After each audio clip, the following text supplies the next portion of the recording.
जा इभिकसन खालामलांबाय सलरपारायाव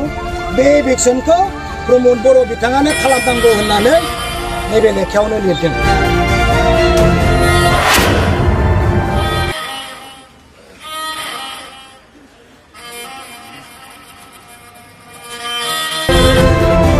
रायजोफोर प्रमद बर' बिथाङानो जुननि 12 तारिख इउजि ब्रह्म सार आरो प्रमद बर' सारा गुवाहाटीयाव आसाम सीएम ब्लक नाय फ्ल'राव जनता भवनाव मार्चनि जुन तारिखनो लिरनानै लाना फैखादों। बै सरलपाराफोराव थानाय जिखि जाया ग्रेजिं लेन्ड खास लेन्ड वाटार्स बडि गासैयावबो इलिगेल जाय हायाव रायजोफोरा दिनै रायजो खुंना दङ संसार जादों बिथांमोनखौ इभिकसन खालामनांगौ होननानै बिथाङा रोखा रोखा लिरनानै लाना फैखादों। যোৱাকালি তো আমি ইভিকশনটো কৰা নাই এই ৰাখিব নালাগে প্ৰথমতে সব ঘৰটো ভাঙি পেলাব লাগে এইটোতো ঘৰ নহয় প্লাষ্টিকহে একো নহয় ভাঙা প্লে কৰি ভাঙিছে আৰু এনেই প্লাষ্টিকটো দাও দিয়া আৰাচিৰা কৰি গৈছে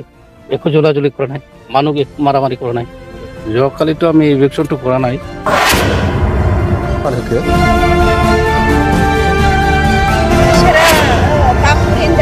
सिलिंखार जानाय गामिया मा फोरमायखो जोंनि जानाय बेलायावहाय जानो होना फैखानायावहाय दिनैहाय रेन्जार बाबा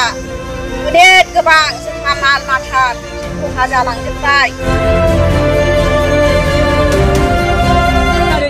उरि गुन्द्रा दंफां लाइफां गावसोर सारजा जाबाय माबा बिटिआर मोनबाय दंफां लाइफां लांगासिनो जोंसो ओमफ्राय बे पाब्लिकआ सा गैयिबो मानसिया दंफां हाग्रायावनो थाफैनायखौनो डिस्टार्ब दंफां दानगासिनो मा दं बेखौ रिपर्ट होगासिनो बिदिथ' नङा जोंनि पाब्लिकआ दा दानाखै बे गावसोरनो बिटिआर दानो गावसोरनो सिकिउरिटिफोरानो ट्रेक्टर लायै हाब 9टा 18टा 19टा आल्ला अवारलेस दंजोबो गासिबो जोंहा दिनै जोंना बिदा फंबाय बर' हलाव उरालावबो जों मोजाङै संसार जालायगासिनो दं नै दिनैहाय माबा सिलिंखार मावना लांबाय बिपिएफनि खैसार बे बिपिएफनिनो मोनसे खैसारखा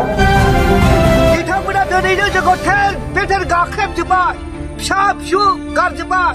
मैगं थाइगं गारजोब्बाय बायराव दैराव गारजोब्बाय जमिन खालामनाय लोगो लोगो जोंखौ बाला गारजोबबाय बिथाङा दिनै मा खालामखो बिथाङा होनदोंमोन जोंखौहाय जों जेबो खालामा दे था बर' जोंखौ इनो फोलादों जों बिथाङा आगो बहन हो होनाया बहा थांखो अब्ला जोंखौ मानो गोदाव सोराव खालामजाखो आं आगोलनिफ्रायनो बुंखाबाय थादों लेखाया जिखौ बुङो आं बेखौसो बुङो जा इभिकसन खालामलांबाय सलरपारायाव बे इभिकसनखौ प्रमद बर' बिथाङानो खालामनांगौ होननानै नैबे लेखायावनो लिरदों मिथिबायना रायजोफोर प्रमद बर' बिथाङानो जुननि 12 तारिख इउजि ब्रह्म सार आरो प्रमद बर' सारा गुवाहाटीयाव आसाम सीएम ब्लक नाय फ्ल'राव जनता भवनाव मार्चनि जुन तारिखनो लिरनानै लाना फैखादों बै सरलपाराफोराव थानाय जिखि जाया ग्रेजिं लेन्ड खास लेन्ड वाटार्स बडि गासैयावबो इलिगेल जाय हायाव रायजोफोरा दिनै रायजो खुंना दङ संसार जादों बिथांमोनखौ इभिकसन खालामनांगौ होननानै बिथाङा रोखा रोखा लिरनानै लाना फैखादों दाया सोरनि हाग्रामा महिलारि बिथाङानो प्रमद बर' बिथाङानो लिरनानै लाना फैखादों रायजोफोरनो मिथिबाय हाग्रामा महिलारिखौ दाय होदोंमोन ना नाथाय नै थांनाय बोसोरनि जुननि 12 तारिखनो मिथिबाय आरो ए क'डआवनो दोङो नै ए क'डआवनो दोङो 7.2 आव बिटिआर सुक्तियावनो दोङो बेफोर गासैबो हाखौ इभिकसन खालामनांगौ होननानै प्रमद बर'आ लिरना लाबोनाय दोङो दाया सोरनि